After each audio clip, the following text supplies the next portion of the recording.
Welcome to this video lecture series on transportation engineering. In this session, we shall discuss on the equations of the calculation for the radius of the horizontal curve and the widening of the pavement on the horizontal curve. So, to calculate the radius of the horizontal curve, the formula is as follows: E plus F equals to V square upon GR, wherein V is the design speed in meters per second, whereas V square upon 127 R, in this case the design speed is taken in kilometers per hour, where R is the radius of the curve. Now if the maximum allowable super elevation is fixed to 7% and lateral friction coefficient F is taken as 0.15, then substituting the values of the E, that is the super elevation, and coefficient of friction F, we get 0.07 plus 0.15 equals to V square upon GR. In second case equals to V square upon 127 R. So that equals to 0.22 equals to V square upon GR, again equals to V square upon 127 R. So if this design speed is decided in the ruling and the minimum radius, then it is calculated as R ruling, that equals to V square upon G multiplied by, in the bracket, E plus F, that equals to V square upon 127 multiplied by, in the bracket, E plus F, and the minimum R minimum, that is the minimum radius, that equals to V square upon G, in the bracket, E plus F, and V dash square upon 127 in the bracket E plus F, where, as stated earlier, E is the rate of super elevation, F is the design value of the lateral friction coefficient, generally taken as 0.15.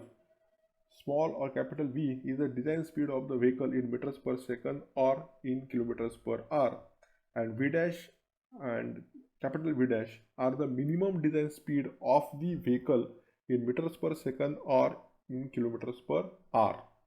G is the acceleration due to gravity, which is taken as 9.81 meter per second square. Now the widening of the pavement on the horizontal curves.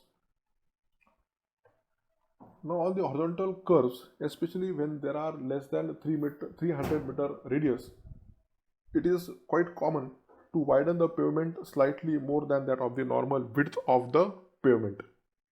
The widening of the pavement is needed for the following reasons. Now, as an automobile has a rigid base, the rear wheel do not follow the same path as that of the front wheel. So this phenomenon is called as the off-tracking. Normally, the rear wheel follows the inner path on the curve as compared to those of the front wheel. Off-tracking depends on the length of the wheelbase, turning angle, and the radius of the horizontal curve.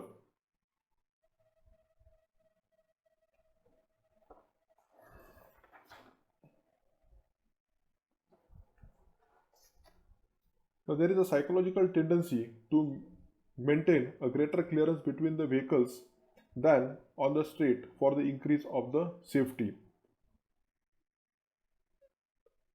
In order to take curved path with the larger radius and to have the greater visibility at the curve, the drivers have the tendency not to follow the central path but to use the outer side at the beginning of the curve. And at higher speed, when the super elevation and the lateral friction developed are not fully able to counteract the outward thrust due to the centrifugal force, some transverse skidding may occur. So the analysis of the extra widening of the horizontal curve, it can be done by the extra widening of the pavement on the horizontal curves into two parts. First is the mechanical widening or off-tracking, and second is the psychological widening.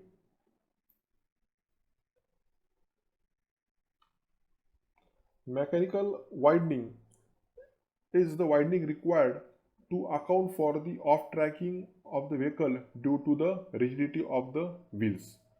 Here R1 equals to the radius of the path traveled by the outer wheel, whereas R2 is the radius of the outer front wheel. Wm equals to the off-tracking or the mechanical winding, and L is the length of the wheelbase in meters. So Wm equals to OC minus OA, that equals to OB minus OA, as can see from the figure, that is R2 minus R1, that is the mechanical winding. So from the triangle OAB, OA square equals to AB square plus OA square, that is R2 square equals to L square plus R1 square, but R1 equals to R2 minus the mechanical winding Wm. Hence R2 square equals to L square plus in the bracket R2 minus Wm bracket square. So R2 square equals to L square plus R2 square minus 2 into R2 into Wm plus Wm square. So L square will be equals to Wm into 2R2 minus W into M. So therefore Wm, that is mechanical winding, will be equals to L square upon 2R2 minus Wm, which is Wm equals to L square upon 2R approximately. Here R is the mean radius. For n traffic lanes, as n vehicles can travel simultaneously, Wm equals to N L square upon 2R. Now the psychological winding. The empirical formula recommended by the Indian Road Congress for deciding the additional psychological winding is WPS, that is psychological winding, equals to V upon 9.5 into under root of R. Hence the total winding will be WE equals to Wm plus WPS, that is the mechanical winding plus the psychological winding.